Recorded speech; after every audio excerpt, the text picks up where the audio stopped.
আমি একটু বলি যে আপনাদেরকে তো আমরা আসলে খেয়াল করছি জুলাই মাস থেকে, জুলাই 2024 থেকে খেয়াল করছি যে অনেকেই বলে থাকেন, এবং এটা আমি বিভিন্ন সময় বিভিন্ন প্রমাণও পেয়েছি যে সবচেয়ে বেশি সূক্ষ্মভাবে জিনিসগুলি বিবেচনা করতে পারেন আপনি, দ্রুত আপনি এটা বিবেচনা করতে পারেন এবং আপনার একটা মত থাকে। আপনি কি খেয়াল করছেন যে ধরেন আব্দুল কাদেরের যে ফেসবুকের যে স্ট্যাটাস পরপর যেগুলি দেওয়া হলো শিবিরের পক্ষ থেকে বা সাদিক কায়েম সাহেবের অনুসারীদের পক্ষ থেকে এগুলির যেটা জবাব দেওয়া হলো, পরবর্তী প্রেক্ষিতে নাহিদ সাহেব যেগুলির আবার জবাব দিলেন, আবার ধরেন 5 আগস্টের স্মরণের অনুষ্ঠানে আপনাদের গুরুত্বপূর্ণ নেতারা যেভাবে কক্সবাজার গেলেন, আবার তাদেরকে যেভাবে শোকজ দেওয়া হলো, এই পুরোটা জিনিস এরকম মনে হয় না যে জুলাই আন্দোলনের, মানে আপনি লেন্স থেকে দেখা না দেখার কথা বলতেছিলেন, কিন্তু আপনার মনে হয় না যে জুলাই আন্দোলনের এক একটা গ্রুপ এক একজনের অনেক বড় শত্রুতে পরিণত হয়েছে? এইটা আপনার মনে হয় কিনা? দেখেন, এখানে যাদের কথা বলছেন সবাই তো ইয়াং, এবং সবার বয়সই আমার মতে 30 বছরের নিচে। তো স্বাভাবিকভাবেই মানে এই বয়সের মানুষজনের মধ্যে খুব দ্রুত রিয়েক্ট করে ফেলার বা দ্রুত হচ্ছে এক ধরনের রক্ত গরম থাকার বিষয় আছে না, তো সেটার একটা রিফ্লেকশন এটা আমি মনে করি। তবে এইটা আমার মনে হয় যে ছোটখাটো বিষয়ে, বিভিন্ন স্বার্থগত বিষয় কিংবা কৃতিত্বের বিষয় হোক, কিংবা সামনে হয়তো ডাকসু আছে বা আরো কিছু বিষয়ে, এটা নিজেদের মধ্যে ছোটখাটো মতানৈক্য বলেই আমি মনে করি। কারণ এখনো বিগার কোশ্চেনে সবার কর্মপন্থা হয়তো ভিন্ন, যারা জুলাই গণঅভ্যুত্থানের স্টেক হোল্ডার ছিলেন, যারা অংশগ্রহণকারী ছিলেন, কিন্তু আহ আহ আওয়ামী লীগের প্রশ্নে বলেন, ফ্যাসিবাদের প্রশ্নে বলেন, একটা সুন্দর বাংলাদেশ গড়ার প্রশ্নে বলেন, আমি দেখেছি যে সবাই কাজ করছে। সবার কর্মপন্থা হয়তো ভিন্ন হতে পারে, বা কেউ এটা নিয়ে ডিবেট থাকতে পারে যে কে বেশি করতেছে কে কম করতেছে, বা অনেক যেটা কক্সবাজার যাওয়ার কথা বললেন শোকজ, বা অনেকগুলো মনে হতে পারে যে এরা বাচ্চামি করতেছে, বা তো ওই বয়সের একটা বিষয় তো আছেই। কিন্তু আমার মনে হয় না যেটা এত বড় বিরোধ যেটা আসলে শত্রুতা বলা যায়, এটা আমার মনে হয় যে আসিফ, আমি এই প্রসঙ্গ শেষ করতে চাই। এখানে কেউ কেউ যে বলছেন যে এই বিরোধটা আসলে কোনো কিছুর বাটোয়ারা নিয়ে, অর্থাৎ যারা এটার কেন্দ্রে থাকবেন তারা চাঁদা, যদি আমি পজিটিভ অর্থেও বলি, পার্টি চালানোর জন্য চাঁদা হোক বা অন্যান্য গুরুত্বের জন্য কোনো গুরুত্ব পাওয়া হোক, বা বড় নেতা ভবিষ্যতে হওয়ার জন্য এইটা গুরুত্বপূর্ণ, এইভাবে আপনি দেখেন কিনা? আপনি যেটা বললেন সেটা ঠিক আছে, বয়সের একটা, কিন্তু ওইভাবে দেখেন কিনা? এই এই বিষয়গুলো তো আছেই। মনে করেন সবার মধ্যেও তো একটা প্রতিযোগিতা আছে, যে মনে করেন শিবির মনে করে বা জামাত মনে করে আমাদের এখান থেকে তরুণ নেতৃত্ব উঠে আসুক। তো আবার এনসিপি মনে করে যে, এনসিপি মনে করতে পারে যে যেহেতু গণঅভ্যুত্থানের অধিকাংশ নেতাই এখানে, আমরাই গণঅভ্যুত্থানের একমাত্র মানে সবচেয়ে বড় স্টেক হোল্ডার। তো এইগুলো নিয়ে মতানৈক্য, মতের অমিল আছে, এবং প্রতিদ্বন্দ্বিতাও হবে সামনে। ছাত্র সংসদ নির্বাচন টাকা পয়সা দিয়ে আছে কিনা সেটা একটু বলেন, যে একদম টাকা পয়সা দিয়ে আছে কিনা? আমার মনে হয় না, টাকা পয়সা আমি অন্তত অন্তত দেখি নাই এটা গুরুত্ব পাওয়া, বা হচ্ছে কারো মনে হচ্ছে গ্রিভেন্স থাকে না যে আমার কথাটা বললো না, এই কথাটা বলতে গিয়ে, কিন্তু আমি তো ওই ঐতিহাসিক প্রেক্ষাপটে ছিলাম।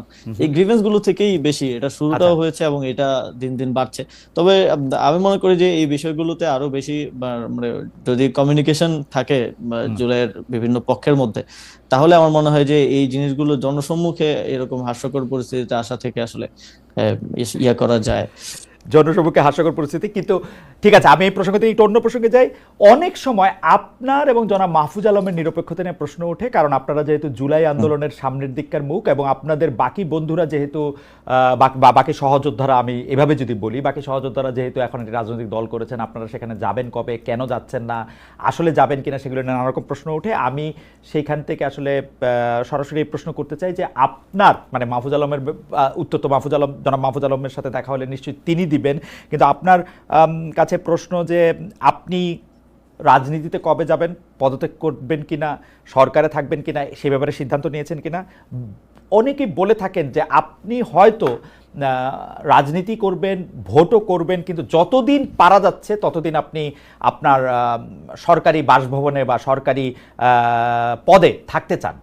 মানে আপনি আমার খুবই প্রিয়, সেই জন্য বলি যে অনেকে বলে থাকে যে আপনি পতাকাবাহী গাড়িতে আরো কিছুদিন চড়বেন, তারপরে ইলেকশন যখন এগিয়ে আসবে তখন আপনি গিয়ে মানে।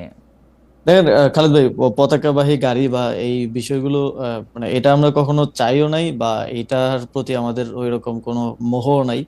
আমার দিক থেকে বিষয়টা হচ্ছে কিছু দায়িত্ব নিয়ে তো আমি এখানে আসছি, এবং কিছু দায়িত্ব গণঅভ্যুত্থানের সময়, সেই সময়টাতে যখন সমন্বয়করা আমাদেরকে সিলেক্ট করে তখন থেকেই দেয়া যে এই সরকারকে জুলাই গণঅভ্যুত্থানের পক্ষে রাখা, পক্ষের ডিসিশন গুলো নেওয়ার ক্ষেত্রে প্রভাবিত করতে করা, এবং ভয়েসটা যাতে থাকে সেই জিনিসটা নিশ্চিত করার জন্য সরকারে আসা।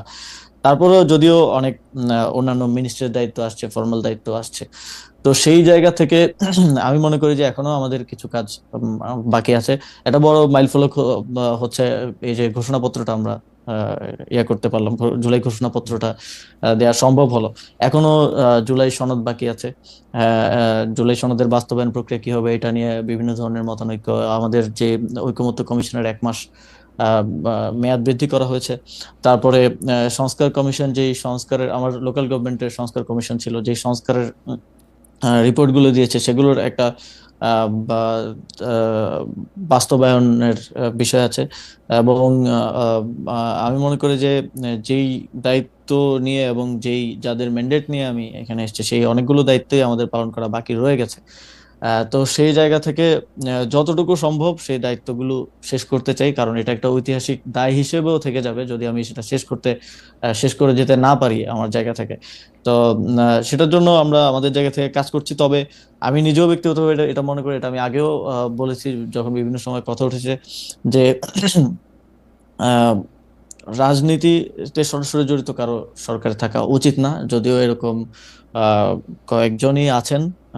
এবং আমরা মনে করি যে নির্বাচনকালীন সরকারে, স্পেসিফিকলি নির্বাচনকালীন সরকারে, কালীন সরকারে শুধু নির্বাচন করব কি করব না সেটার জন্য না, যদি আমি নির্বাচন নাও করি তাহলেও নির্বাচনকালীন সরকারে আমার থাকা উচিত না, যেহেতু এটা নিয়ে কনসার্ন আছে। এবং আমাদের গণতান্ত্রিক রূপান্তরের একটা, মানে আমাদের জুলাই গণঅভ্যুত্থানে যদি 3টা ম্যান্ডেট আমি ধরি, যে বিচার, সংস্কার এবং গণতান্ত্রিক রূপান্তর, তো গণতান্ত্রিক রূপান্তরের যেই দায়িত্ব আছে এবং সেখানে কনফ্লিক্ট অফ ইন্টারেস্ট এড়িয়ে চলার যে বিষয় আছে, সেখান থেকে আমি মনে করি যে রাজনীতিতে যুক্ত হওয়ার ইচ্ছা আছে এরকম কারোই নির্বাচনকালীন সরকারে থাকা উচিত না, তফসিলের আগেই তাদের আসলে।